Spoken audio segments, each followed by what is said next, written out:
31 సంవత్సరాలు ఆయన నమ్మకత్వం ఈరోజు మనందరినీ ఇలా నిలబెట్టింది. నేను దానికి చాలా సంతోషిస్తున్నాను. మీతో కలిసి ఈ వేడుకలో పాలు పంపులు పొందడానికి ప్రభు నాకు ఒక అవకాశం ఇచ్చారు. దేవునికి స్తోత్రం కలుగునుగా. నేను మనసారా నమ్ముతున్నాను, ఈ సంవత్సరాన్ని మన ప్రార్థనలకు జవాబిచ్చే సంవత్సరంగా ప్రభు మార్చబోతున్నాడు. ఖచ్చితంగా నేను నమ్ముతాను. ఎందుకంటే మనం ఆరాధించే దేవుడు ఎవరంటే మన ప్రార్థనలకి జవాబిచ్చేవాడు ఆయన. నాకు తెలిసి ఇక్కడికి చాలామందికి చాలా అప్లికేషన్స్తో వచ్చారు. కొంతమంది అప్పులు తీరాలనో, కొంతమంది ఉద్యోగాల కోసమనో, కొంతమంది లేకపోతే వివాహాలు అవ్వాలనో, కొంతమంది బిడ్డలు లేరు బిడ్డలు కలగాలనో, కొంతమంది మా బిడ్డలు మంచిగా చదువుకోవాలి, మంచి భవిష్యత్తు రావాలి. ఈ యానివర్సరీ సందర్భంగా ఒక్క మాట చెప్పగలను, ఈ సంవత్సరాన్ని దేవాదేవుడు మన అప్లికేషన్లన్నింటినీ గ్రాంట్ చేసే సంవత్సరంగా మార్చబోతున్నాడు. హల్లెలూయా. నేను మనసారా నమ్ముతున్నాను, మన ప్రతి అప్లికేషన్కి పరలోకం ఆమెను చెప్పబోతుంది.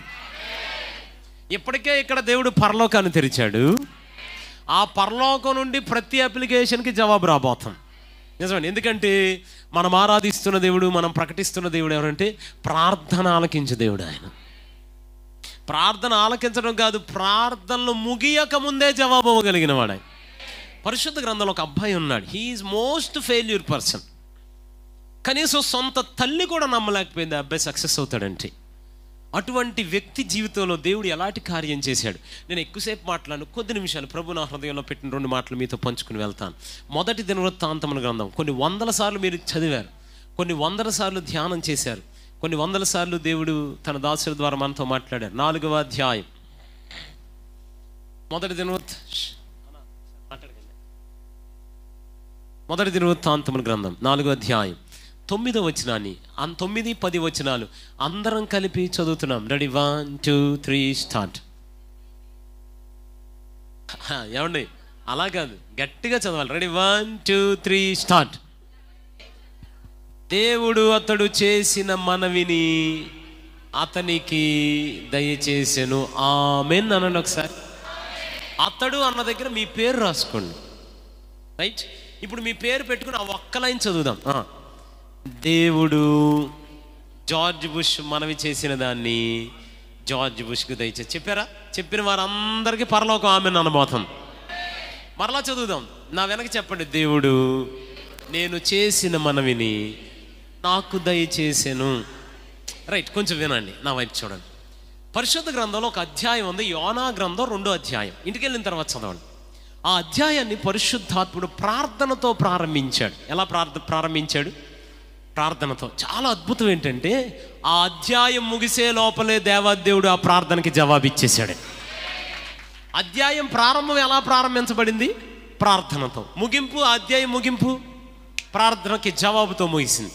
అయితే ఇక్కడ ఒక అద్భుతం ఏంటంటే ఎబ్బేజు ఈ వచనాన్ని ప్రార్థనతో ప్రారంభించాడు.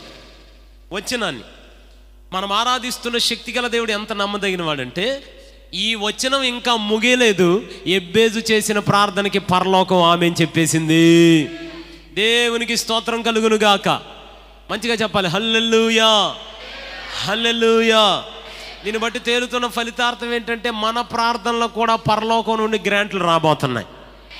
ఒకవేళ మన ముఖ్యమంత్రి గారన్నా మన అప్లికేషన్ని రిజెక్ట్ చేయొచ్చు గాక, కానీ పరలోకం మాత్రం ఎప్పటికీ మన అప్లికేషన్కి గ్రాంట్ అనే సమాధానం చెప్పబోతాం. అందుకే ఈ సంవత్సరాన్ని మనం ఎలా నమ్ముదామంటే ఖచ్చితంగా నా ప్రార్థనకి జవాబులు రాబోతున్నాయి. అసలు ఎబ్బేజు అనండి ఒకసారి, మంచిగా అనండి, పర్లేదు. ఆ మాటకు అర్థం కింద రాశాడు, చదవండి ఒకసారి, చెప్పండి గట్టిగా.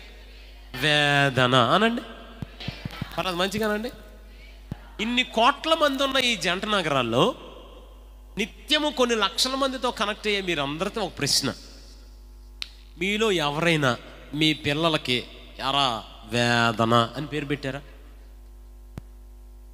పెట్టలేదా? పోనీ విన్నారా? బయట ఎక్కడన్నా ఎరా నాన్న రోదన విన్నారా? ఎరా అంగలార్పు ఎవరు ఉంటే చేతులు ఎత్తండి. నానా కన్నీరు చెప్పండి, ఏదోటి. ఎస్ఆర్ను నానా ఆవేదన ఎవరన్నా? అసలు నాకు తెలిసి ఎవరన్నా వాళ్ళ పిల్లలకి అలాంటి పేర్లు పెట్టుకుంటారా? ఏదో చెప్పండి, ఏదోటి. ఎవరైనా పెట్టుకుంటారా? నాలా ఎంత నల్లగా ఉన్నా సుందర్రావు మన పేర్లు ఎదిరిపోతాయి. ఇప్పుడు పగలు చూస్తే రాత్రి కల్లోకి వచ్చేది నీ పేరేంటారా నాన్న? సౌందర్య. అసలు ఈ మధ్య మనుషుల పేర్ల కన్నా కుక్కల పేర్లు ఎదిరిపోతున్నాయి. ఒక ఊరేళ్ళే నా మధ్య అమ్మగారు పిలుస్తుంది, ఎరా పాండ్సు అని పిలిచింది. అమ్మగారు మీ అబ్బాయి పేరు భలే ఉందండి అన్న. అబ్బాయి కాదు అబ్బాయి అంది. అమ్మాయి అమ్మగారు అన్న. అమ్మాయి కూడా కాదు అబ్బాయి అని అంది.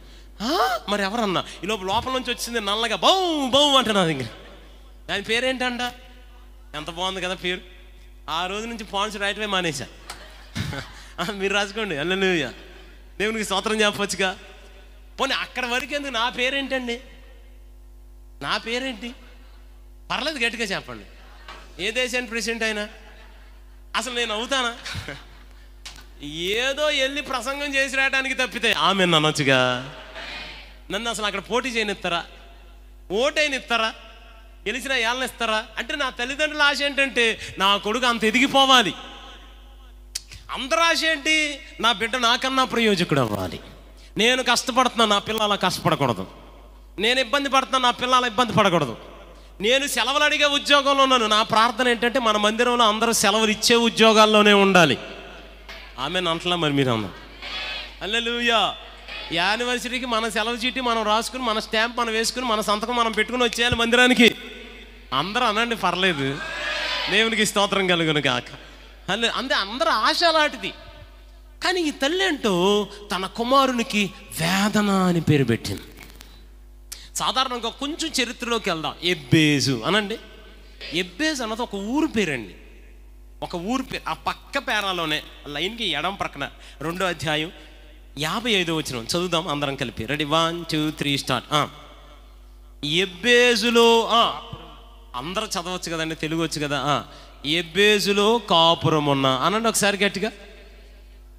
హైదరాబాదులో కాపురం ఉన్న, అమీర్పేటలో కాపురం ఉన్న, విజయవాడలో కాపురం ఉన్న, అమరావతిలో కాపురం ఉన్న వాళ్ళ. అలాగే ఎబ్బేజులో కాపురం ఉన్న లేఖికుల వంశముల వారు.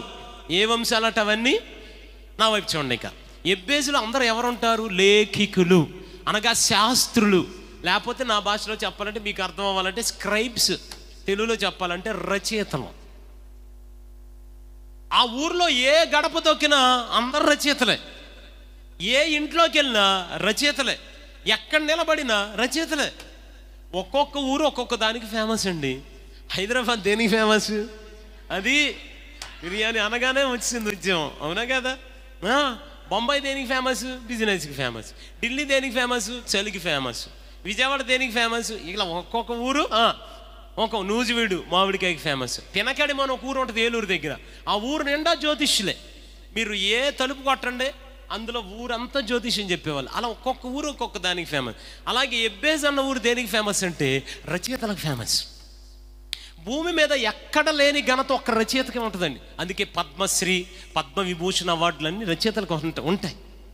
అంటే ఆ ఎబ్బేజు అనే ఊర్లో ఏ గడప తొక్కినా అందరూ గనులే, అందరూ అవార్డులు పొందిన వారే, అందరూ ఘనత వహించిన వారే. అప్పటికి ఎబ్బేజు ఇంట్లో వాళ్ళ అన్నయ్యలు ఉన్నారు, వాళ్ళందరూ ఆశీర్వదించబడిపోయారు. వాళ్ళ అక్కలు ఉన్నారు, వాళ్ళందరూ ఆశీర్వదించబడిపోయారు. తల్లికి అర్థమైంది ఈ పోటీ ప్రపంచంలో, ఇప్పటికే ఘనత వహించిన ప్రపంచంలో, ఇదిగో ఇప్పటికే మనం 5Gలో ఉన్నాం, 2027 కల్లా 7Gకి వెళ్ళిపోతామంట. ఇంత ఫాస్ట్గా ఉన్నటువంటి ఈ ప్రపంచంలో, ఇంత భయంకరంగా రన్ అయిపోతున్న ఈ టెక్నికల్ ఆర్టిఫిషియల్ ఇంటెలిజెన్స్ వచ్చేసిన ఈ ప్రపంచంలో నా కొడుకు వాళ్ళతో పోటీ పడలేడు. నా కొడుకుకి ఎప్పుడు వేదనతోనే ఉంటాడు, వాడు ఎప్పుడు గెలవలేడు, వాడి జీవితంలో ఓడిపోతానే ఉంటాడు అని తల్లి కూడా తన కొడుకు ఏమని పేరు పెట్టుకుందంటే వేదన. అలాంటి ఎబ్బేజులు ఇక్కడ కూర్చుని ఈ రాత్రి యానివర్సరీ ఈ వాక్యాన్ని వింటున్నాను. అటువంటి ఎబ్బేజు తల్లులు కూర్చున్నారు. వాస్తవంగానండి మన ఇళ్లలో కూడా అదే పరిస్థితి. 2 కుమారులు ఉంటే ఒక కుమారుని పొజిషన్ చాలా బాగుంటుంది, ఇంకో కొడుకు పరిస్థితి ఎప్పుడు దుఃఖమే. 2 కుమార్తెలు ఉంటే ఒక కూతురు జీవితం చాలా బాగుంటుంది, ఇంకో కూతురు జీవితం ఎప్పుడు దుఃఖమే. అలాంటి ఎబ్బేజు తల్లులు కూర్చుని ఇక్కడ దేవుని వాక్యాన్ని వింటున్నాను. నేను మనసారా నమ్ముతున్నాను ఈ యానివర్సరీ ద్వారా మన ప్రార్థనలకు కూడా జవాబులు రాబోతున్నాయి. దేవునికి స్తోత్రం కలుగును గాక. హల్లెలూయా. అయితే ఒక మాట వినాలి. అప్పటికే ఎబ్బేజ్ అన్నయ్య 2 అంతస్తులు కట్టేశాడు. ఎబ్బేజ్ అక్కలందరూ 2 ఎకరాలు కొనేశారు. మనోడు కేర్ ఆఫ్ ప్లాట్ఫామ్, సెంటు జాగా లేదు, గజం జాగా లేదు. కరెక్టేనా తెలంగాణ భాష? అర్థమైపోతుందా? నాకు వచ్చేస్తుంది. విన్నాను గట్టిగా. దేవునికి స్తోత్రం కలుగును గాక. ఒక్క గజం జాగా లేదు. అందరూ ఎదిగిపోతున్నారు, ఈ మాత్రం ఎట్టాగుండిపోయాడు. తల్లి అంత వేదనే, ఇంకెప్పుడు వెళ్తాం, ఎప్పుడు ఎదుగుతాం.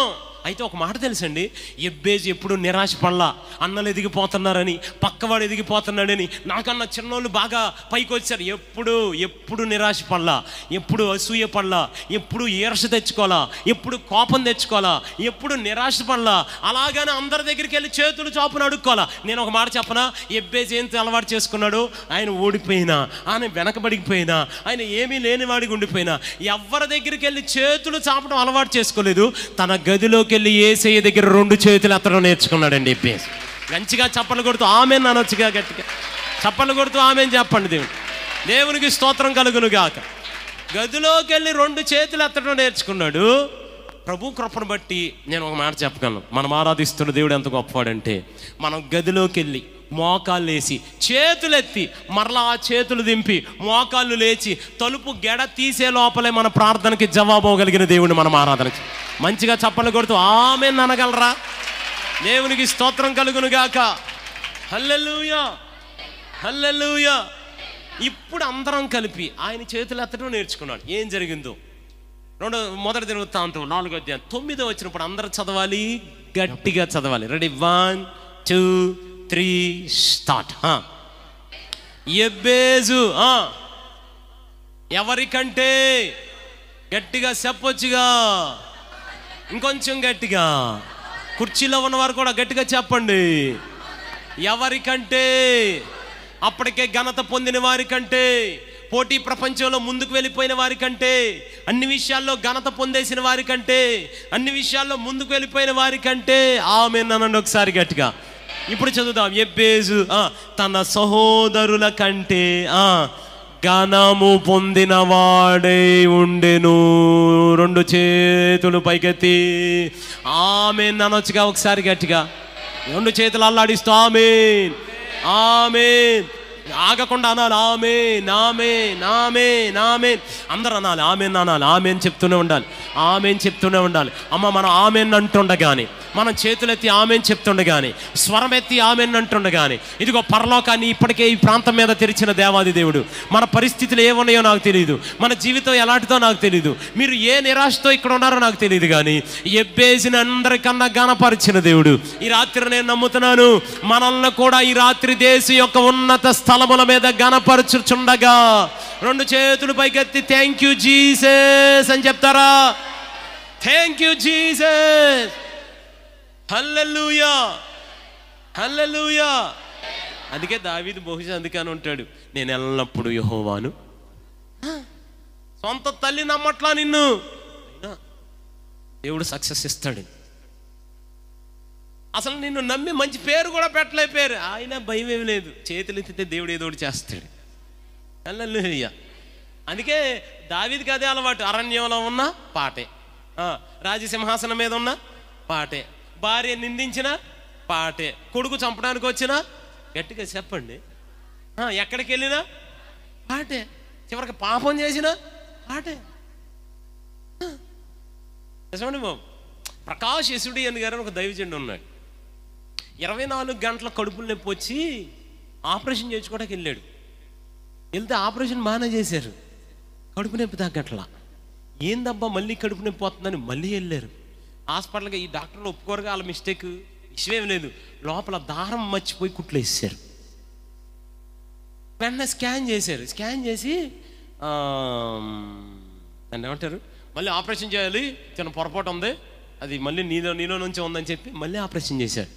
దారబ్బని తీశారు, ఈసారి కత్తిరి పెట్టి మర్చిపోయారు. నిజమండి, ఆయన సాక్ష్యం అది.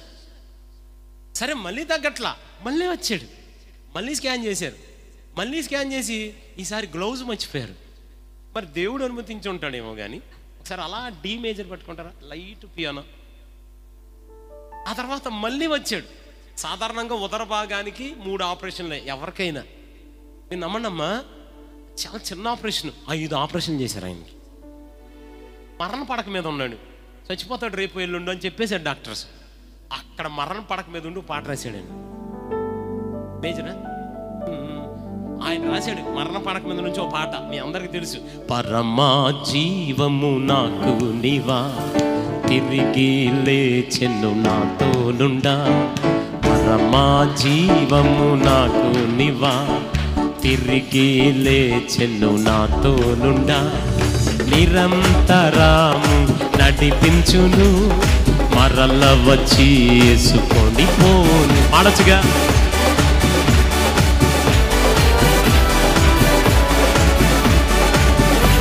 యేసు చాలును, యేసు చాలును. హల్లెలూయా హల్లెలూయా హల్లెలూయా హల్లెలూయా. ఏ సమయమైనా ఏ స్థితి నా జీవితములో యేసు చాలును.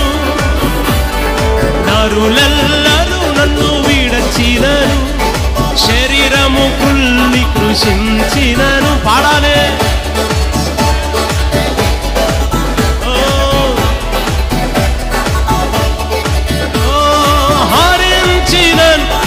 ఐశ్వర్యము విరోధి వలె నన్ను విడచినను, విరోధి వలె నన్ను. యేసు చాలును. హల్లెలూయా హల్లెలూయా. ఏ సమయమైనా ఏ స్థితి నా జీవితములో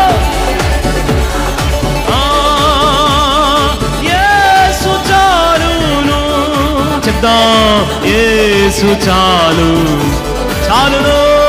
యేసు యేసు చాలును. రెండు చేతులు పైకి చెప్పొచ్చుగా గట్టిగా. అలాగే పట్టుకోండి డీబేజ్. అంటే ఏ సమయమైనా మనం ప్రార్థన చేయటం, పాటలు పాడటం ఇదే పరిస్థితి. ఇద్దరు కుమారులు ఆ దైవజనుడికి. ఒక కొడుకు యాక్సిడెంట్లో చచ్చిపోయాడు.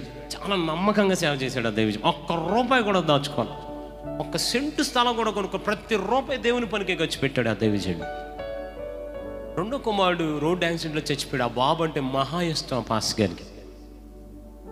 కార్యక్రమం అంతా అయిపోయిన తర్వాత గదిలోకి వెళ్ళి ప్రభుత్వం మాట్లాడు, నేను ఏం అన్యాయం చేశానయ్యా, నా యవ్వన జీవితం అంతా నీ కోసం కష్టపడుతున్నాను కదా, ఒక్కరోజు కూడా స్వార్థ చెప్పకుండా లేనే రోడ్డు మీద బ్రతుకుతున్నాను, ప్రతి రూపాయి నేను కష్టపడి మొత్తం ఖర్చు పెట్టి సేవ చేస్తున్నాను, నా కొడుకుని ఎందుకు కాపాడలేదు నువ్వు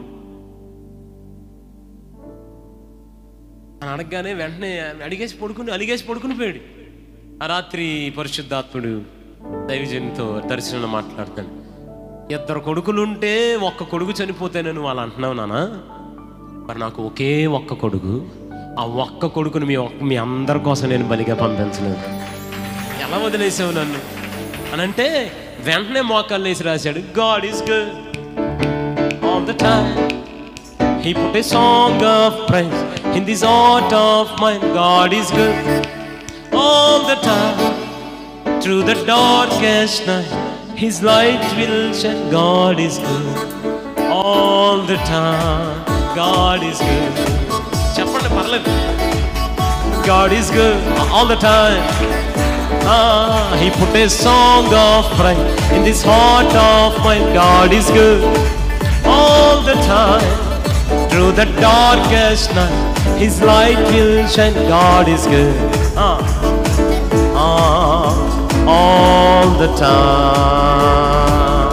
రెండు చేతులు పైకెత్తి గట్టిగా చప్పలు కొడుతూ దేవునికి స్తోత్రం చెప్పాలి, గట్టిగా చెప్పాలి, ఇంకొంచెం గట్టిగా. హల్లెలూయా హల్లెలూయా. నేను ఎందుకు ఏమంటానంటే ఎలా ఉన్నా ప్రభువుని వదలకూడదు మనం. ఎబ్బేజు పరిస్థితే చేతులు దింపటం ఆపలా. 4 ప్రార్థనలు చేశాడు. ఈ 4 ప్రార్థనలు చెప్పి ముగిస్తాను. ఎన్ని ప్రార్థనలు అలా చెప్పండి. మొదటి ప్రార్థన, నన్ను ఆశీర్వదించు నాయన అన్నాడు. అనండి, అందరికి చేతులు ఇచ్చావు నాయన, చెప్పట్లేదు నాయన, చెప్పిన వాళ్ళనే ఆశీర్వదించయ్యా. పక్కన చెప్పండి, ప్రభు నిన్ను ఆశీర్వదించబోతున్నాడు. ఆమేనండి. అమ్మ నేను ఒక మాట చెప్పనా, మన దేవుడికి ఉన్నటువంటి క్వాలిటీ ఏంటంటే మనల్ని ఆశీర్వదిస్తానే ఉంటాడు. ఇక అందులో తిరిగేలేదు. ఇక మనం అలిసిపోవటమే కానీ ఆయన చేతికి మాత్రం పొరపాటు నా వల్ల కాదు అన్న మాట రాదు. నిజమండి. నేను ఒక మాట అంటాను, ఏంటంటే అండి, మన ప్రతి ప్రయాసకి దేవుడు ప్రతిఫలం ఇస్తాడండి. ఎంత సమయాన్ని వెచ్చించాం కదా ఏమంటే. ఈరోజు అందరికీ చాలా బిజీ స్కెడ్యూల్స్, అవునా? సండే, వీకెండ్, ఫ్యామిలీతో గడిపే సమయం ఏమండి, అందరూ హ్యాపీగా ఉండే సమయం ఏమంటే. ఈ పాటికే మనోళ్ళే చాలామంది రాలా, కొంతమంది లైవ్ చూస్తున్నారు, కొంతమంది కానీ మనం మాత్రం ఇక్కడ కూర్చుని ఉన్నాం. ప్లేస్ చాలట్లా, కష్టమే. కూర్చున్నాం, దేవుణ్ణి గణపరుస్తూనే ఉన్నాం, కేకలు వేస్తాం. నేను అంటాను, మర్చిపోతాడా ఆయన? మర్చిపోతాడా? మీకు ఎప్పుడైనా అవకాశం దొరికితే George bush worship in rain అని కొట్టండి, వర్షంలో ఎగిరాడని ఉంటుంది. కొంతమంది చూసి ఉంటారు, లేకపోతే చూడండి. ఇంటికి వెళ్ళాక, ఇప్పుడు కాదు, ఇంటికి వెళ్ళాక. నేను అవి పరిచర్యకు వచ్చిన కొత్త 2 సంవత్సరాల క్రితమే సంపూర్ణ సంఘ పరిచర్యగా దేవుని సేవకునిగా అభిషేకం తీసుకుని 7 సంవత్సరాలు పరిచారకుడిగా పనిచేశా. అప్పుడు దేవుడు దైవజనునికి, నా నాయకుడికి చెప్పిన తర్వాత అభిషేకం ఇచ్చి పంపించారు సేవకి. కానీ దర్శనం మాత్రం చాలా పెద్దదే.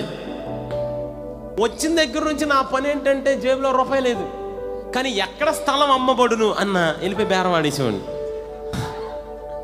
ఇచ్చేస్తారా అనేవాడిని.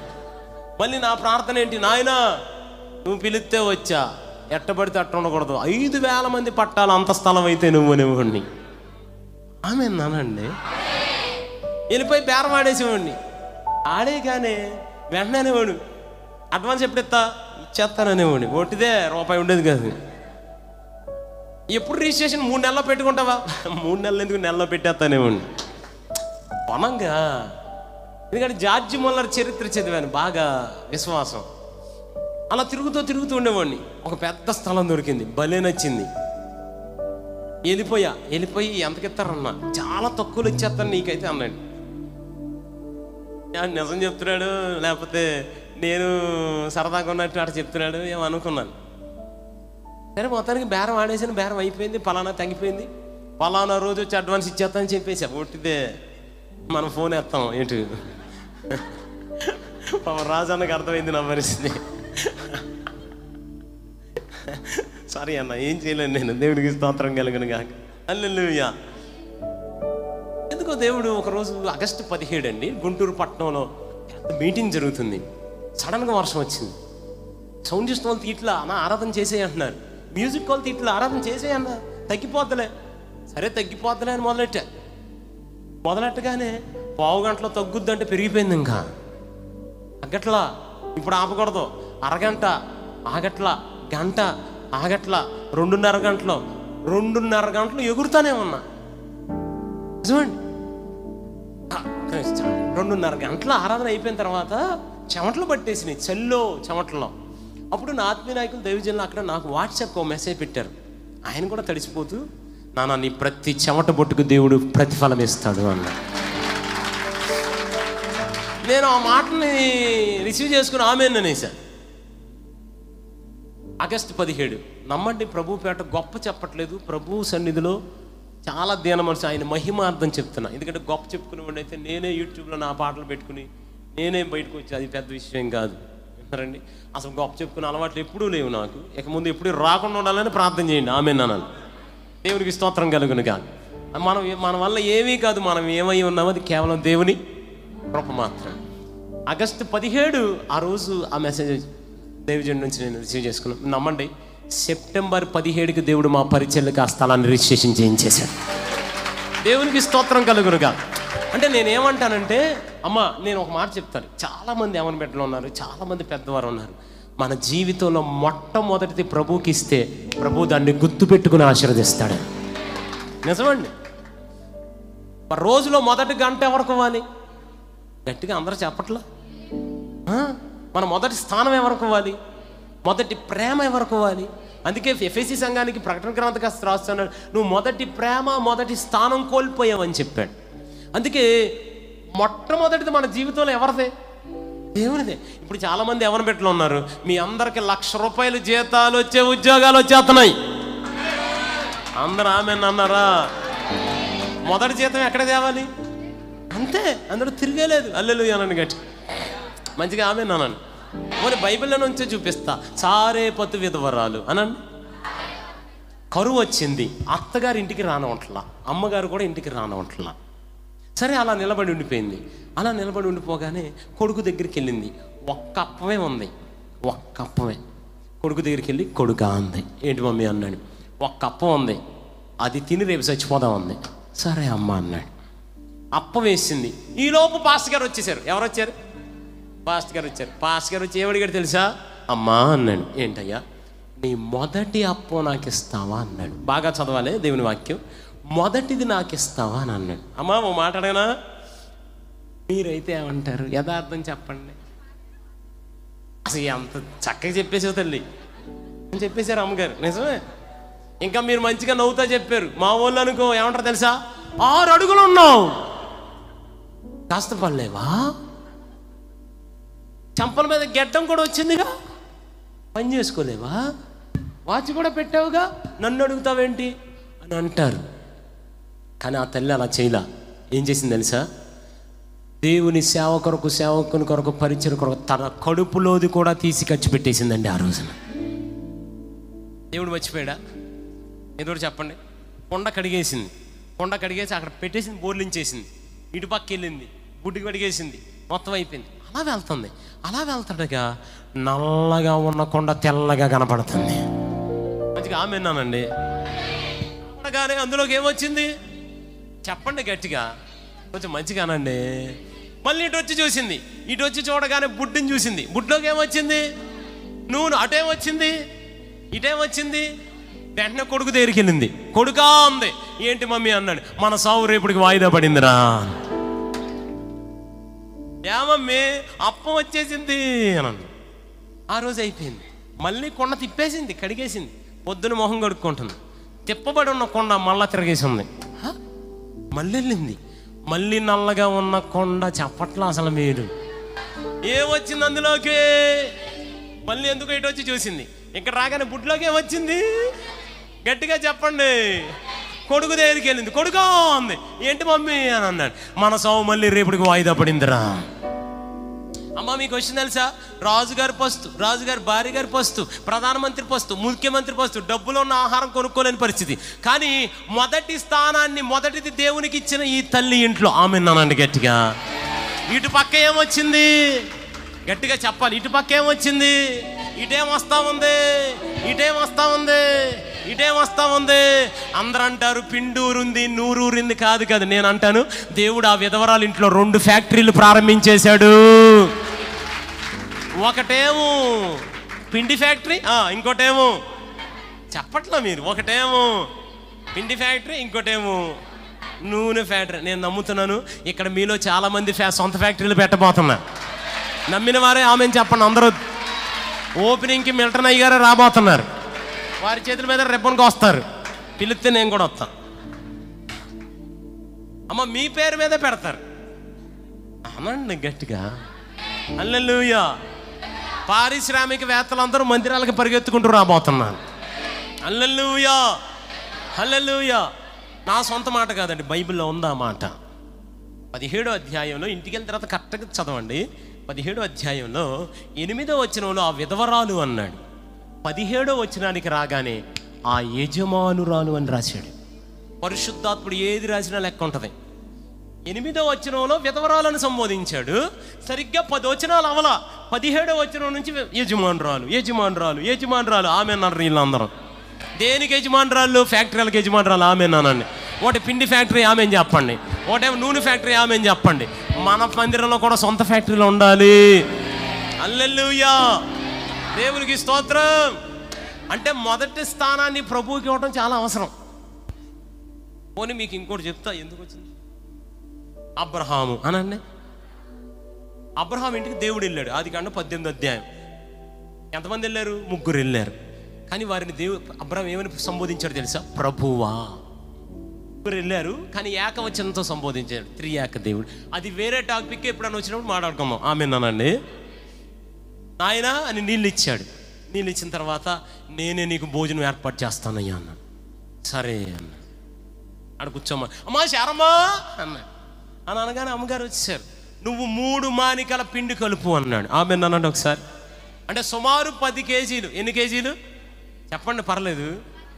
ఎండవేళ అనండి, ఆ భయంకరమైన ఎండవేళ. ఎన్ని కేజీలు కలపమంటున్నాడు? శారం కలిపిందా కలపలేదా? అమ్మా నేను ఒక మాట అడుగుతా, ఈ కాలం శారమని మీరైతే వందనాలమ్మ. పాప అయ్యగారుల మొహం చూడగానే అర్థమైపోతుంది. అబ్రామా ఇట్రా ఇట్రా గదిలోకి రా, ఇట్రా వసా ఇట్రా, మన మొత్తం రావా. ఇక వచ్చిన తర్వాత ఉంటుంది ఏసి రక్తం చే 1 గంట. నేను పిండి రుబ్బాలా? స్విగ్గీ లేదా, జొమాటో లేదా, జెప్టో లేదా? ఏమనుకున్నా అసలు నువ్వు?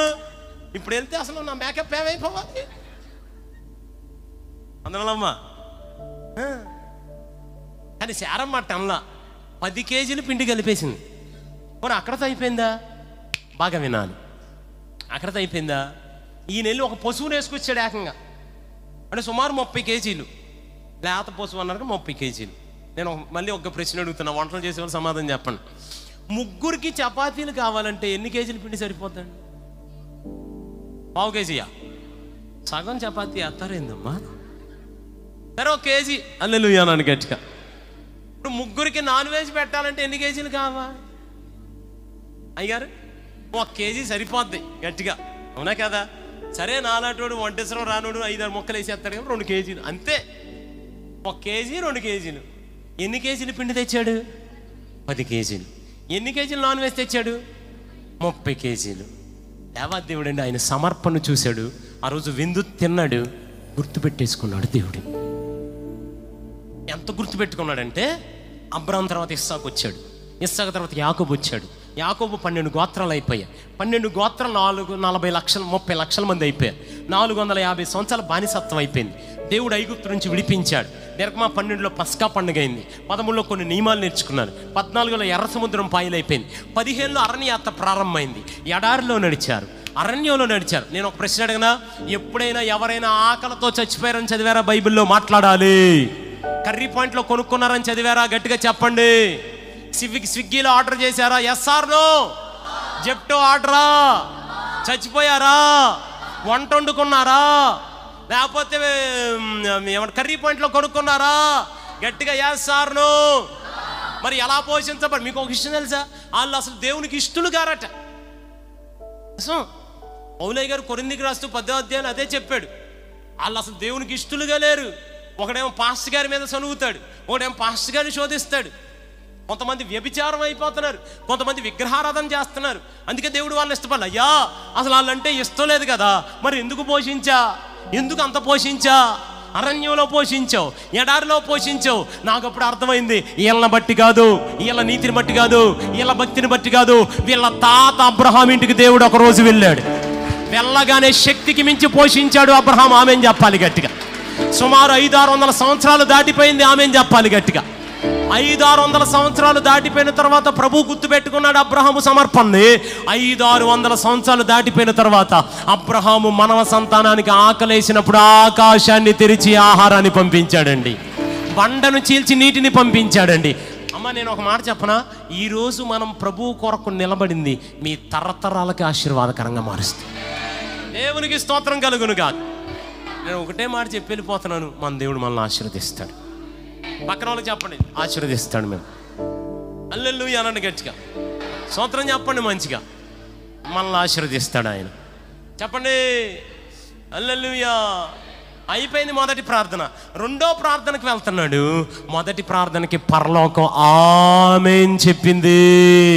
2 చేతులు పైకి చెప్పాలి, ఆమేన్ గట్టిగా, ఆమేన్ ఆమేన్. ఇక రెండో ప్రార్థనకి వెళ్ళాడు. రెండో ప్రార్థన ఏం చేయడం మొదలెట్టాడు తెలుసా? నా సరిహద్దులు వీసా.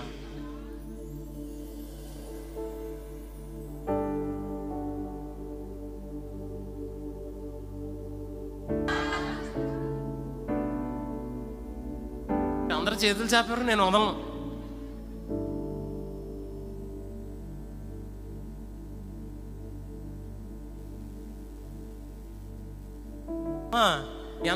చెప్పేది అనండి.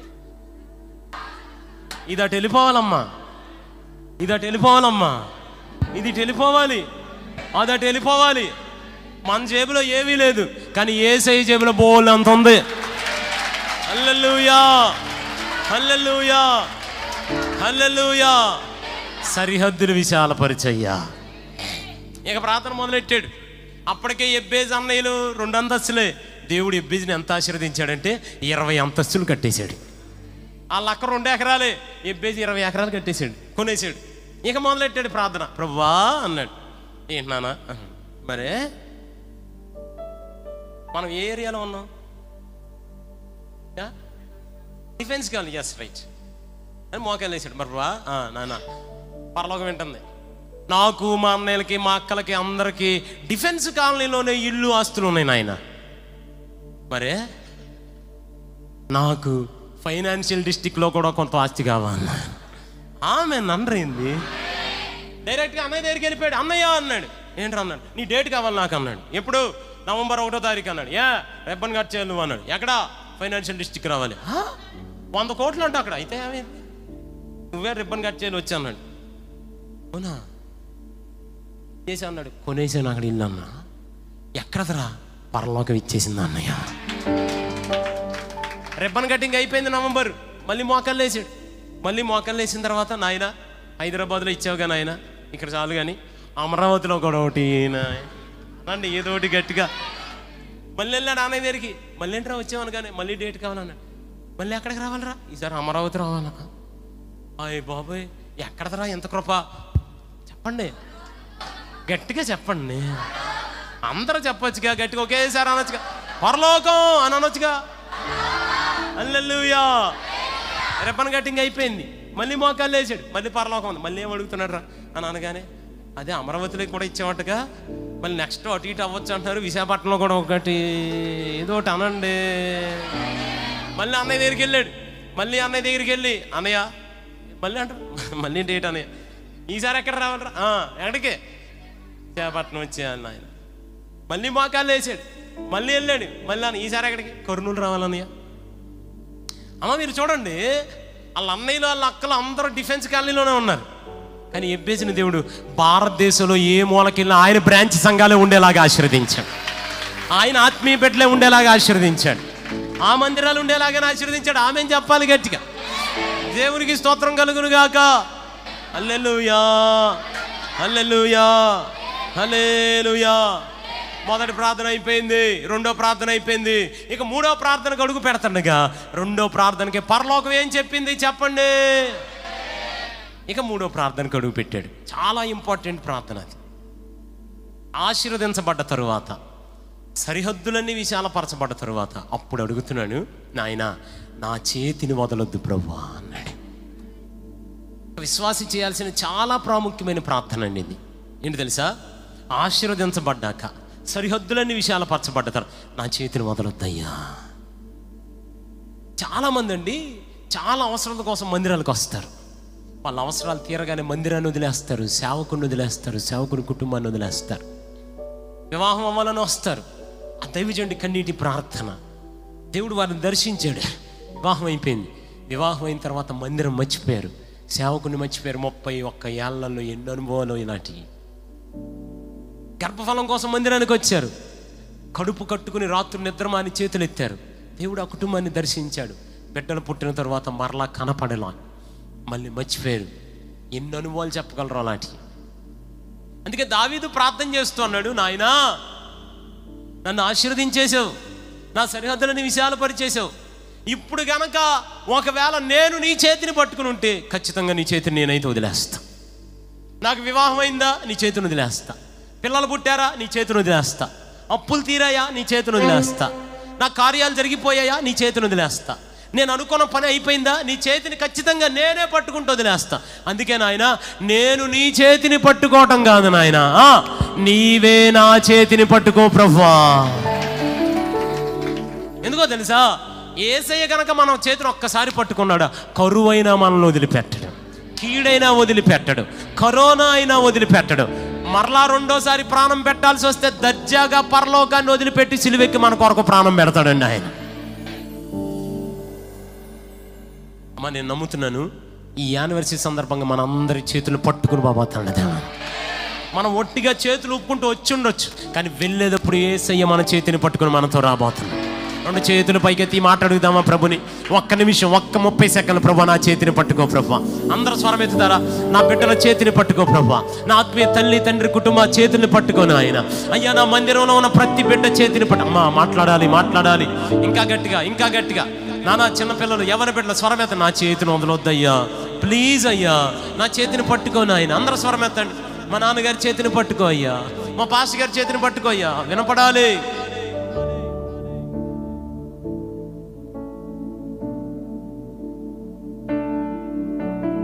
స్తోత్రాలు కాదమ్మా, నా చేతిని పట్టుకోని ప్రార్థన చేయాలి.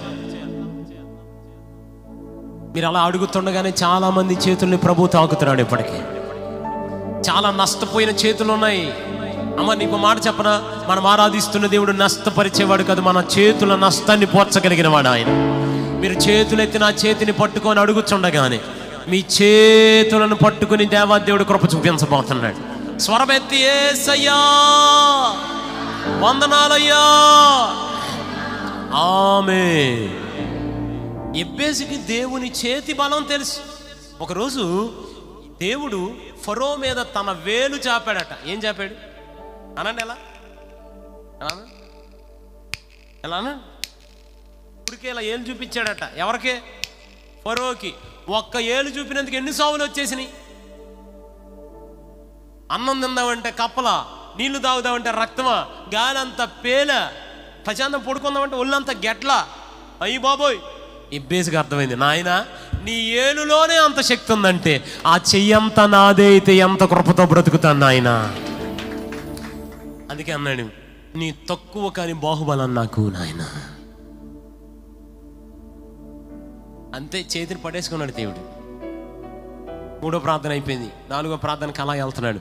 3వ ప్రార్థనకి పరలోకం ఏం చెప్పింది? ఇక 4వ ప్రార్థన చేశాడు, కీడు రానియ్యొద్దయ్యా.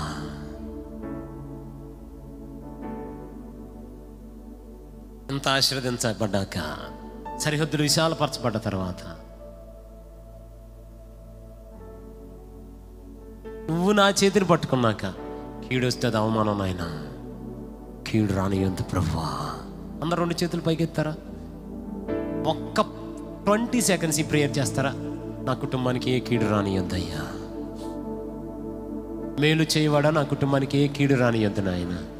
D sharp minor, D sharp minor, కాబట్టి డి మైనర్. నా కుటుంబానికి ఏ కీడు రానియ్యొద్దయ్యా. అందరు చెప్పాలి, అందరు చెప్పాలి. మా నాన్నకి మా అమ్మకి ఏ కీడు రానియ్యొద్దయ్యా. నా బిడ్డలకి ఏ కీడు రానియ్యొద్దయ్యా. నా పరిచర్యకి ఏ కీడు రానియ్యొద్దయ్యా. యేసయ్య కీడు రాకుండా కాపాడయ్యా. అమ్మా చాలామంది కీడుతో ఇక్కడికి వచ్చారు. మీరు ఇంటికి వెళ్ళే లోప ఈ ప్రార్థనకి జవాబును చూడబోతున్నారు. కీడు రానియ్యొద్దయ్యా. మేలు చేయుటలో ఆనందించు రాజువయ్యా, మేలు చేయువాడా యేసయ్యా, మేలు చేయువాడా, కనికర పూర్ణుడా, ఆశ్చర్యకరుడా, యేసు నామమున అడుగుచున్నాము తండ్రి. దేవుడు ఎంత కృప చూపించాడంటే అతడు అడిగిందంతా దేవాదేవుడు అనుగ్రహించాడు. పరలోకం ఆమేన్ చెప్పేసింది. అతడు చేసిన మనవి దేవుడు అతనికి. అందుకే నేను ఒక మాట చెప్పనా, మనం ఎన్నో నెలలో ఉన్నాం, మాట్లాడాలి గట్టిగా. ఎన్నో నెలలో ఉన్నాం? 10వ నెల. జకర్యా మాట్లాడుతూ ఒక ప్రవచనాన్ని ప్రవచించాడు. ఏమని ప్రకటించాడంటే, ఇది ఆజ్ఞ అన్నాడు. ఆజ్ఞాతిక్రమం పాపం. ఏం ఆజ్ఞ ఇచ్చాడు? 4వ నెలలో ఉపవాసం, 5వ నెలలో ఉపవాసం, 7వ నెలలో ఉపవాసం, 10వ నెలలో ఉపవాసం. మీకు సంతోషాన్ని, ఉత్సాహాన్ని, మనోహరమైన పండుగను తెచ్చి పెడతాది అన్నాడు. ఈ నెలన్నింటిలో ఉపవాసం చేయమని చెప్పాడు ఆయన. ఎన్నో నెల? 4, తర్వాత 7, ఆ తర్వాత 10. మనం ఇప్పుడు ఎన్నో నెలలో ఉన్నాం? ఇప్పుడు కనీసం నేను అంటాను 10వ నెలలో ఖచ్చితంగా వాక్యం తెలిసిన అందరూ 10 రోజులు ఉపవాసం ఉండాలి. దగ్గర 7 రోజులు, 10 రోజులు ఉపవాసం ఉండాలి. 10 రోజులు లేదుగా పాస్ గారు, 4 రోజులు ఉందిగా. ఒక తీర్మానం తీసుకోండి, 4 రోజులు ఉపవాసం ఉంటాను నాయన. అమ్మో మా వల్ల కాదండి, మేము ఎప్పుడు అల్లెలు వేసి రక్తం ఆడిపోతే మా వల్ల కాదు నాయన. ఒక మాట చెప్పనా, ఇంకో తీర్మానం తీసుకోండి. అది అవ్వట్లేదా, ఈ రోజు నుంచి రోజుకు 10 అధ్యాయాలు బైబిల్ చదువుతానయ్యా అందరా నేను అన్నారా? దేవుడు చాలామంది హృదయాలను మండిస్తున్నాడు. 2 చేస్తాం పాస్టర్ గారు అన్నట్టు చూస్తున్నారా? ఇంకా సరే పోనీ అది కూడా కష్టం అంటారా? ఇంకోటి చెప్తాను, కొంచెం కష్టంగా ఉన్నా పర్లేదు. అసలు ఇప్పటి వరకు మీ రాబడిలో 10వ వంతు ఎప్పుడు తీయలేదా? ఈ నెలలో ఒక తీర్మానం తీసుకోండి, నాకు 150 రూపాయలు వచ్చినా 10వ వంతు నమ్మకంగా నీకు ఇస్తాను నాయన. చూడండి, ఒక్కసారి గనక దేవునికి ఇవ్వటం అలవాటు పడ్డామా పొర్రపాటున ఆపలేం. ఎందుకంటే మనం ఖాళీ అవుతున్న కొద్ది నింపి వాడుకుంటాడు దేవతే. అండ్ స్టైల్ అది. నేను అసలు అందుకే అంటాను, ఎవరన్నా మా మందిరాల సంబంధాలు ఏదన్నా చూడాలన్నప్పుడు పిల్లగాడిని అడుగుతా, సినిమా తీసే అలవాటు ఉందా? ఉందండి. ఉందా అన్నాడా? ఇంకా మనకి ఇంకేం అవసరంలా, ఏం చదివావు, ఏం ఉద్యోగం, అసలు ఏం అవసరంలా. ప్రభువుకి ఆ విషయంలో నమ్మకంగా ఉంటే దేవుడు నమ్మకత్వాన్ని చూస్తాడు అంతే. నిజమండి, హల్లెలూయా అనండి గట్టిగా. 10 చాలా ప్రాముఖ్యం మన జీవితాల్లో. ఆమె అంటలా మరి మీరు 10 చాలా ప్రాముఖ్యం. మనకు ఆజ్ఞలు ఎన్ని? 10. ఆ తర్వాత కుష్ఠరోగులు ఎంతమంది? 10 మంది. నాణ్యాలు ఎన్ని? 10. కన్యకలు ఎంతమంది? 10. 40వ దినాన ప్రభు ఆరోహణం అయిపోయిన తర్వాత మేడగది మీద పెంతుకొస్తు దినాన ఏ రోజు దిగొచ్చాడు దేవుడు? 10. అలా చూసుకుంటే 10 10 10 10. మనం 10వ నెలలో ఉన్నాం, 10వ నెలలో యానివర్సరీ చేసుకుంటున్నాం, 10వ నెలలో మన అందరి ప్రార్థన దేవుని ఆలకించబోతున్నాం. దేవునికి స్తోత్రం కలుగునుగా. హల్లెలూయా హల్లెలూయా, దేవునికి స్తోత్రం కలుగునుగా. ఆమేన్ ఆమేన్ ఆమేన్. నేనేమంటానంటే కృప పొందుకోవాల్సిన సమయంలో ఉన్నాం మనం. అతడు చేసిన మనవిని దేవుడు అతనికి దయచేసాడు. అతడు చేసిన మనవిని దేవుడు అతనికి. ఇంకొక మాట చెప్తాను, మీరు బైబిల్ చదవకుండా చెప్పేయండి. 1 కీర్తన 1 2 3 వచ్చినాను.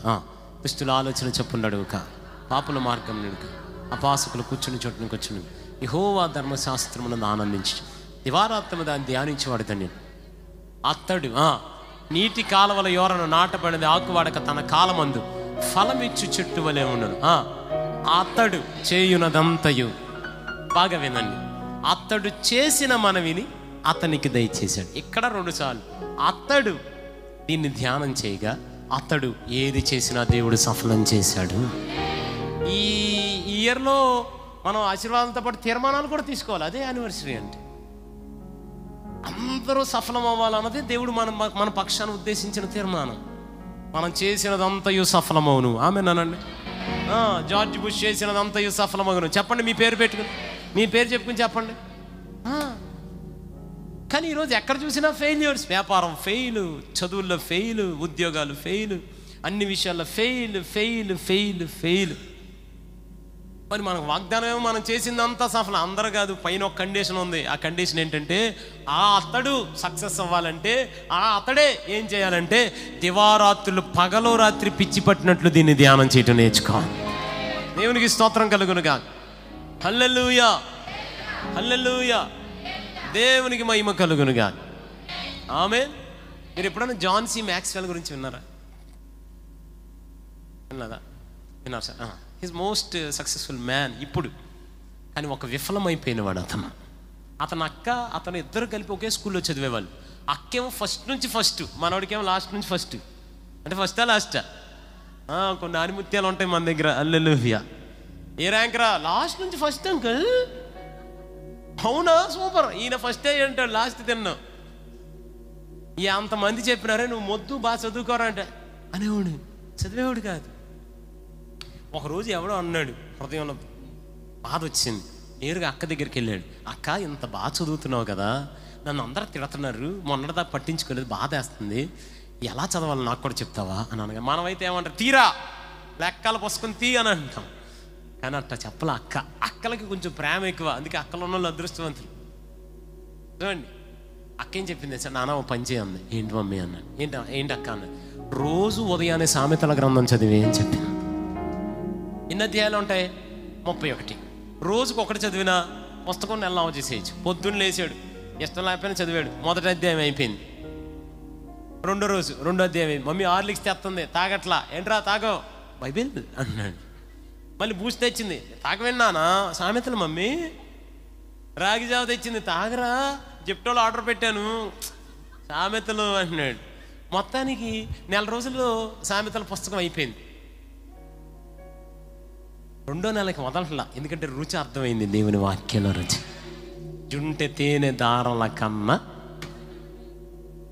అసలు అంటే బ్యూటిఫుల్ అండి జీవితం. అర్థమైంది, ఇంక వదలతలా.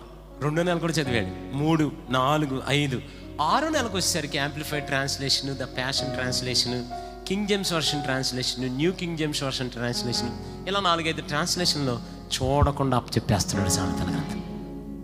నేను కూడా మనసారా ప్రార్థన చేస్తున్నాను, మనం కూడా నాతో సహా మనం కూడా దేవుని వాక్యాన్ని చూడకుండా అప్పచెప్పే స్థాయికి వెళ్దుముగాక.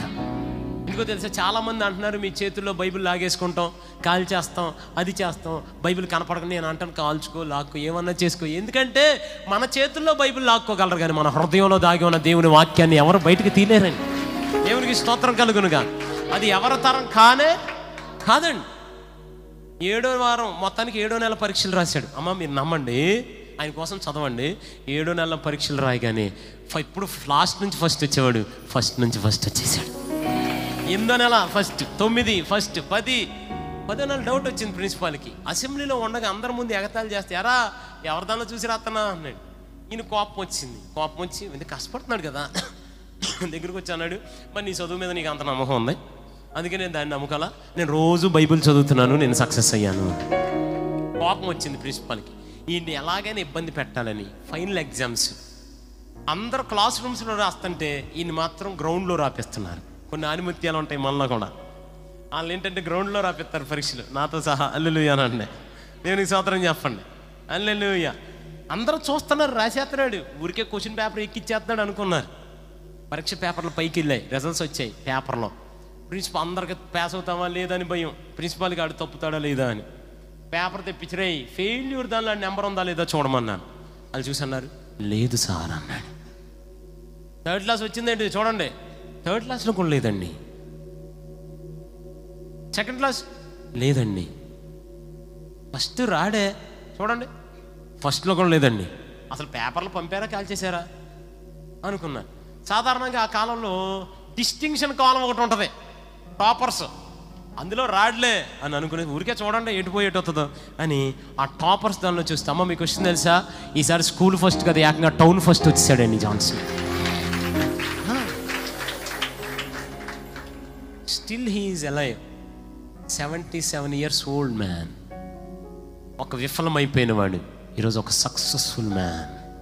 ఎంత సక్సెస్ఫుల్ మ్యాన్ అంటే he is the most expensive motivational speaker on the earth. నా భాషలో చెప్పనా, అత్యంత ఖరీదైన ప్రసంగికుడు ఆయన. వచ్చొక్క 45 నిమిషాలు మాట్లాడితే 25 కోట్ల వాళ్ళు ఆయనకి ఫీజు. అప్పుడు విఫలమైపోయావు కదయ్యా, ఎలా సక్సెస్ అయ్యావు? పగలు రాత్రి దీని మీద ఆధారపడ్డానండి, దేవుడు నన్ను గెలిపించాడండి. దేవునికి స్తోత్రం కలుగునుగాక. అందుకే సామెతల గ్రంథం తీయండి ఒకసారి, ముగిస్తున్నాను, నా సమయం ఇంకా 4 నిమిషాలు ఉంది. సామెతల గ్రంథం 4వ అధ్యాయం 20వ వచనం. సామెతల గ్రంథం 4:20 అందరం కలిపి చదువుదామా? Ready, 1 2 3 start. నా కుమారుడా, అందరూ చదవండి. నా కుమారుడా నా మాటలు, అమ్మ నా వైపు చూడండి, మాటలు దేని నుంచి వస్తాయి?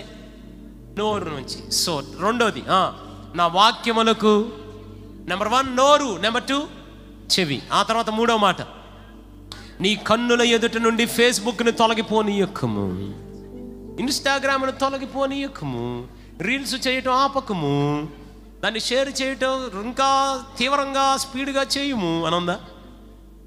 దేవుని వాక్యాన్ని నీ కళ్ళ ఎదుటి నుంచి తీసేసుకోమాక అని చెప్పాడు. నెంబర్ 1 నోరు, నెంబర్ 2 చెవులు, నెంబర్ 3 కళ్ళు, లాస్ట్ మాట నీ హృదయంలో భద్రం చేసుకో. నేను చెప్తాను, మీరు గట్టిగా చెప్పండి. నెంబర్ 1, ఆయన చెప్పిన వాళ్ళని ఆశీర్వదించయ్యా.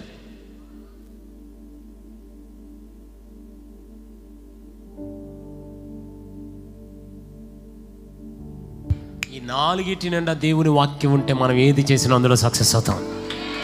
నిజమండి. మనం మాట్లాడితే ఏం మాట్లాడాలి? వింటే, చూస్తే మన హృదయం అంతా దేవుని. అమ్మా మనకి ధైర్యం ఏంటి? దేవుని వాక్యం.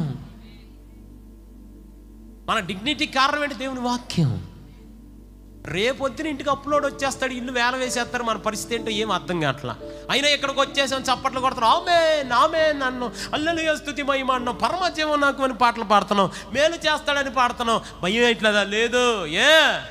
నా దేవుడు ఈ రాత్రి నన్ను అప్పించేవాడిగా మార్చేయగలడు. ఆయన చెప్పాడు నాకు ఆ మాట, నేను అప్పించేవాడిగా చేస్తాను అని. హాస్పిటల్లో రిపోర్ట్ రేపొద్దున ఏమన్నా తేడా కొద్ది చచ్చిపోతావు, వెళ్ళిపోయి చప్పట్లు కొట్టేస్తున్నావు, ఆమె నన్ను హల్లెలూయా అంటున్నావు, ఆ జబ్బు ఉందని తెలిస్తే చచ్చిపోతావు. అసలు భయం లేదు, మాకు టెన్షన్ వచ్చేస్తున్నారు రేపు హాస్పిటల్కి వెళ్ళాలంటే. నువ్వు మాత్రం వెళ్ళిపోయావు డిఫెన్స్ గానికి వెళ్ళిపోయి రక్తం చేయి, కలవర రక్తం చేయి, అసలు సిగ్గే పెద్ద ఏమంటారు, భయం ఏంట్లేదా? ఆడికి వెళ్ళిపోయి అట్ట అంటున్నావు అని అనగానే మనం ఏం చెప్తాం? అయ్యా ఈ లోక డాక్టర్ మహా అయితే నేను చచ్చిపోతానని చెప్పొచ్చు, కానీ నా పరమ వైద్యుడు నేను దీర్ఘాయుష్వంతుని అవుతాను అని చెప్పాను దేవుని వాక్యం. అందుకే 112వ కీర్తనకాడు ఒక మాట చెప్పాడు, ఒకసారి చూద్దాం ఆ మాట. 112, one of my very most favourite psalms. 112వ కీర్తన అందరం చదువుదామా? యెహోవా యందు యెహోవాను స్తుతించుడి గలవాడు. దేని యందు? ఆయన ఆజ్ఞల యందు, అంటే దేవుని వాక్యం అందు, అనగా దేవుని మాట యందు. చదవండి అమ్మా. అధికముగా ఆనందించేవాడు ధన్యుడు. అమ్మ నేను చదువుతాను, మీరు ఆమెను చెప్పండి గట్టిగా. వాని సంతతి వారి భూమి మీద బలవంతులగుదురు, యథార్థవంతుల వంశపు వారు దీవించబడుదురు. కలిమియు సంపదయు వాని ఇంట ఉండును, వారి నీతి నిత్యము నిలుచును. యథార్థవంతులకు చీకట్లో వెలుగు పుట్టును, వారి కటాక్షమును వాత్సల్యత నీతి గలవారు. దయాళ్ళు అప్పించి వారిని భాగ్యవంతులు, న్యాయ విమర్శను వారి వ్యాజ్యము నిలుచును. అట్టివాడు ఎన్నడూ కదిలింపబడడు, నీతిమంతులు నిత్యము జ్ఞాపకములు ఉందును. వాని హృదయం యెహోవాను ఆశ్రయించి స్థిరముగా ఉండును. వాడు దుర్వార్తకు చెడియడు. ఎన్ని దుర్వార్త! ఇక్కడ ఉన్న వాళ్ళకి టెన్షన్స్ లేవా? ఎందుకు లేవు? అయినా ఏంటంటే బయట వాళ్ళందరూ భయపడిపోతారు, బాధపడిపోతారు. మనకేంటంటే ఎన్ని దుర్వార్తలు వచ్చినా భయపడకుండా మన దేవుడు నడిపిస్తాడు. మంచిగా ఆమేనండి గట్టిగా. దేవునికి స్తోత్రం కలుగునుగా. హల్లెలూయా. నాతో ఈ మాట చెప్పండి, వాడు దుర్వార్తకు జడియడు. చెప్పండి, వాడు దుర్వార్తకు జడియడు. వాడికి భయం ఉండదు, ఎందుకంటే దేవుని ఆజ్ఞలు ఉన్నాయి ఆయనకి, దాని యందు ఆనందిస్తాడు. దావీదు అనండి ఒకసారి. దావీదు సమస్యలో ఉన్నాడు, లోయలో కూర్చున్నాడు. ఆయనే సమస్యలో ఉన్నాడు. సుమారు ఒక 500-600 మంది వచ్చారు. వాళ్ళందరూ వచ్చి ఆయనతో సమస్యలు చెప్పుకుంటున్నారు. ఆయన ఎందులో ఉన్నాడు? సమస్యల్లో. అందరూ ఆయనకు వచ్చి ఏం చెప్పుకుంటున్నారు? సమస్యలు. అమ్మ క్రైస్తవ జీవితం అంతే, మనమే సమస్యల్లో ఉంటాం, మనకే వచ్చి చెప్తారు సమస్యలు. నిజమండి, మనమే ఇబ్బందుల్లో ఉంటాం, అందరూ వచ్చి మనకే వచ్చి ఇబ్బందులు చెప్తారు. కారణం ఏంటి తెలుసా? ఎక్కడా సమాధానం దొరకదు, మన దగ్గర సమాధానం దొరుకుతుంది. ప్రజలు ఎక్కడ నెమ్మది దొరుకుతుంది, మన దగ్గర దొరుకుతుంది. ఎక్కడ జవాబులు దొరకవు, మన దగ్గర జవాబులు దొరుకుతాయి. ఇప్పుడు మనమే అప్పుల్లో ఉంటాం. మన ఇంటి పక్కన ఆంటీ గారు స్లిప్ రాసిస్తారు, మా అప్పులు తీరాలని ఈరోజు యానివర్సరీలో మా కోసం కూడా ప్రార్థన చేస్తారా? మన ఇంట్లోనే పెళ్ళిళ్ళు అవ్వు, ఇంటి ఎదురు అంకుల్ గారు మా పాప వివాహం నిమిత్తం ప్రార్థన చేస్తారు ఈరోజు సాయంత్రం. మన ఇంట్లోనే గర్భఫలం ఉండదు, ఇంటి పక్కన అంకుల్ గారు మా బాబుకి బిడ్డలు పుట్టారని ప్రార్థన చేస్తారు. మన ఇంట్లోనే అప్పులు తీరవు, ఇంటి పక్కన వాళ్ళందరూ స్లిప్లు ఇస్తారు, సాయంత్రం వెళ్ళి మా అప్పులు తీరాలని ప్రార్థన చేస్తారు. క్రైస్తవ జీవితం అంతేనండి. యోబు ఎప్పుడైతే తన కోసం కాకుండా తన స్నేహితుల కోసం చేతులు ఎత్తాడో, దేవుడు ముందు యోబును జ్ఞాపకం చేసుకున్నాడు.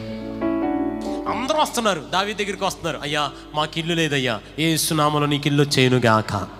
ఇల్లు వచ్చేసి, అప్పులు ఉన్నాయ్యా, అప్పులు తీరిపోవును గాక. వివాహం అవట్లేదయ్యా, నువ్వు జంటగా అయిపోదువు గాక. ఇక మళ్ళీ ఒంటరి అయిపోయిన వాడు 1000 మంది అవుతాడు అన్నట్లుగా 500 కుటుంబాలుగా దేవాదేవుడు మరలా దావీదును ఆశీర్వదించేశాడు. మనం కూడా ఈ పరిచర్లో ఆ మహిమను, ఆ కృపను పొందుకోబోతున్నాం. నమ్మిన వారందరూ 2 చేతుల పైకి తామేనానండి. ఇప్పుడు దావీదు పురాన్ని కట్టేసుకున్నారు. కట్టేసుకున్న తర్వాత అందరూ హ్యాపీగా ఉంటున్నారు. వాళ్ళందరూ ఆనందంగా ఉండడానికి కారణం పాస్టర్ గారు, వాళ్ళు ఇల్లు కట్టుకోవడానికి కారణం పాస్టర్ గారు, మరలా హ్యాపీగా భోజనం చేయడానికి కారణం పాస్టర్ గారు, అన్ని విషయాలు ఆనందించడానికి కారణం పాస్టర్ గారు. సరే వీళ్ళందరూ బయటికి వెళ్ళారు. మరలా దావీదు పురానికి రాగానే అమాలేకీయులు శత్రువులు వచ్చారు. శత్రువులు వచ్చి వీళ్ళ ఇల్లుని కాల్చేశారు. భార్యల్ని, కుమారుల్ని, కుమార్తెని చెరపట్టుకు తీసుకెళ్ళిపోయారు. ఇప్పుడు వీళ్ళందరికీ కోపం వచ్చింది. రాగానే కాలిపోయిన ఇళ్ళను చూసి, చెరపట్టబడ్డ భార్యలు, కుమారులు, కుమార్తెలను చూసి కోపం వచ్చింది. ఎవరి మీద కోపం రావాలి? వాస్తవంగా శత్రువు మీద కోపం రావాలి, అపవాది మీద కోపం రావాలి. కానీ వీళ్ళందరికీ ఎవరి మీద కోపం వచ్చింది తెలుసా? దావీదు మీద కోపం వచ్చింది. నువ్వు ఇల్లు కట్టుకోవడానికి కారణం ఎవరు? పాస్టర్ గారు. నీ బిడ్డలు మరలా చదువుకోవడానికి పాస్టర్ గారు. మరలా నీ కుటుంబం కట్టడానికి కారణం ఎవరు? పాస్టర్ గారు. మరలా నువ్వు నిలబడ్డావంటే కారణం ఎవరు? పాస్టర్ గారు. ఇప్పుడు నువ్వు శోధింపబడ్డానికి కారణం ఎవరో? శత్రువు. నీ కోపం ఎవరి మీద రావాలి? శత్రువు మీద. కోపం ఎవరి మీద వచ్చింది? పాస్టర్ గారి మీద. వాళ్ళందరట దావీదును రాళ్ళు రువ్వి చంపుదామని మీదకి వచ్చారు. ఒకప్పుడు నువ్వేగా అన్నం పెట్టింది వాళ్ళకి, నీ చేతిని కొట్టడానికి వచ్చారు. ఒకప్పుడు నువ్వేగా ఇల్లు కట్టించింది, నీ ఇంటినే కూల్చడానికి వచ్చారు. ఒకప్పుడు వాళ్ళ పిల్లలకి మంచిగా చదువు చెప్పించింది నువ్వేగా, నీ పిల్లల్ని పాడు చేయడానికే వచ్చా. అటువంటి పరిస్థితిలో కూర్చున్నారు ఈరోజు. ఒక్క చివరి మాట మొదటి సమూయేలు గ్రంథం 30వ అధ్యాయం 4వ వచనం చదువుదామండి. 30వ అధ్యాయం 4వ వచనం అందరం కలిపి చదువు. Ready, 1 2 3 start. మొదటి సమూయేలు గ్రంథం. ఇక ఏడ్చుటకు శక్తి లేకపోవునంత బిగ్గరగా, అమ్మా ఇక ఏడవడానికి కూడా శక్తి లేని పరిస్థితి. 6వ వచనం చదువుదామా. దావీదు మిక్కిలి దుఃఖపడెను, మరియు తమ తమ కుమారులను బట్టి కుమార్తెలను బట్టి జనులందరికీ ప్రాణం విసికినందున రాళ్ళురువి దావీదును చంపుదము రండని వారు చెప్పుకొనగా. విన్నారండి? చంపేద్దాం పదాన్ని చెప్పుకొనగా. తర్వాత చదవండి, గట్టిగా చదవండి. దావీదు ఓడిపోయెను అని రాసిందా? చెప్పాలి. Yes or no?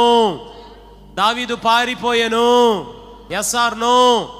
ఓడిపోయెను, ఓటమిని అంగీకరించెను. మరి ఏమనుంది? తన దేవుడైన యెహోవాను బట్టి ధైర్యం తెచ్చుకొనెను, తన వాగ్దానాన్ని బట్టి ధైర్యం తెచ్చుకొనెను, తన వాక్కును బట్టి ధైర్యం తెచ్చుకొనెను. అందుకే పాడాడు, వాడు దుర్వార్తకు చెడియాడు. ఎన్ని దుర్వార్తలండి యోబుకు కూడా. ఓ పక్క నుంచి ఒకడు వచ్చాడు, 7,000 గొర్రెలు ఒకే రోజు చచ్చిపోయాయి. భయపట్ల 3,000 ఒంట్లు చచ్చిపోయాయి. 1000 ఎడ్లు, 500 ఆడుగాడిదలు, కడుపును పుట్టిన వాళ్ళందరూ ఒకే రోజు చచ్చిపోయారు. ఇన్ని కోల్పోయిన భయం రాట్లా. అసలు పైకి ఇంటర్కి వెళ్ళిన తర్వాత అడుగుదాం, పైకి వెళ్ళి ఇంటర్ చేద్దాం. యోబు గారు నీ 7,000 గొర్రెలు నీ గుర్తురాలదే, 3,000 ఒంట్లు గుర్తులేవయ్యా, అయ్యా నీ 1000 ఎడ్లు గుర్తులేవయ్యా, 500 ఆడుగాడిదలు గుర్తులేవయ్యా, అయ్యా నీ కడుపును పుట్టిన 10 మంది పిల్లలైనా నీకు గుర్తురాట్లా. మరి నీకేం గుర్తొచ్చిందయ్యా? నా విమోచకుడు సజీవుడు అన్నమాట నాకు గుర్తుందయ్యా. ఇంత ధైర్యం ఎక్కడది సార్? నా భక్తి నాకు ధైర్యం పుట్టించిందండి. ఒక ఆయనేమో తన దేవుడిని యెహోవాను బట్టి ధైర్యం తెచ్చుకున్నాడు, ఇంకొక ఆయనేమో తన భక్తిని బట్టి ధైర్యం తెచ్చుకున్నాడు. అదే వచనం అలాగే పట్టుకుని 18వ వచనం అందరం చదువుదామా. 18వ వచనం ఆఖరి మాట. మొదటి సమూయేలు గ్రంథం 30వ అధ్యాయం 18వ వచనం. ఇదే మన వాగ్దానం. అందరూ 2 చేతుల్లోకి బైబిల్ తీసుకుందాం. 2 చేతుల్లోకి బైబిల్ తీసుకుని 18వ వచనాన్ని రెడీ, 1 2 3 స్టార్ట్. ఇలాగున దావీదు అమాలేకీలు దోచుకుని పోయిన దానంతటిని తిరిగి తెచ్చుకొనెను. ఆమేన్ చెప్పండి. చెప్పండి నాతో ఈ మాట, తిరిగి తెచ్చుకొనెను. గట్టిగా నాలి, తిరిగి తెచ్చుకొనెను, తిరిగి తెచ్చుకొనెను. ఇంకా గట్టిగా చెప్పొచ్చుగా. అమ్మ ఒక్క మాట చెప్పి వెళ్తున్నాను. ఇప్పటికే మనందరం చాలా కోల్పోయి ఉండొచ్చు. ఇక్కడ కూర్చున్నవారు చాలా విషయాల్లో చాలా కోల్పోయారు. ఈ యానివర్సరీ సందర్భం నేను నమ్ముతున్నాను, ఈ సంవత్సరం ఎవరెవరు ఏమేమి కోల్పోయారో అవన్నీ దేవుడు తిరిగి తీసుకుని రాబోతున్నాడు. చాలా మంది సమాధానం కోల్పోయారు, సమాధానం రాబోతుంది. చాలా మంది మీ ఆస్తి విషయంలో నష్టపోయారు, తిరిగి రాబోతుంది. చాలా మంది బిడ్డల భవిష్యత్తు కోల్పోయారు, మరలా తిరిగి రాబోతుంది. చాలా మంది సమాధానాన్ని కోల్పోయారు, తిరిగి రాబోతుంది. ఆమేన్ ఆమేన్. వాడు దుర్వార్తకు చెడియాడు. 2 మాటలు. అతడు చేసిన మనవిని దేవుడు అతనికి దయచేశాడు. అతడు ధ్యానించడం వల్ల అతడు చేసినదంతయు. 10వ నెలలో ఒక తీర్మానంతో ఇక్కడ నుంచి బయలుదేరి ఇంటికి వెళ్దాం. రానున్న కాలంలో ప్రార్థనకి జవాబిచ్చు సంవత్సరంగా ఏ అప్లికేషన్లు మనం పెట్టామో ఆ ప్రతి అప్లికేషన్కి పరలోకం ఆమేన్ చెప్పబోతుంది. అందరి దగ్గర చేతులు చాపడం ఆపేద్దాం. యేసయ్య దగ్గర 2 చేతులు ఎత్తుదాం. అతి త్వరలో స్వతంత్రించుకుందాం, స్వాధీనం చేసుకుందాం. ప్రభు రాకడలో సాగిపోదాం.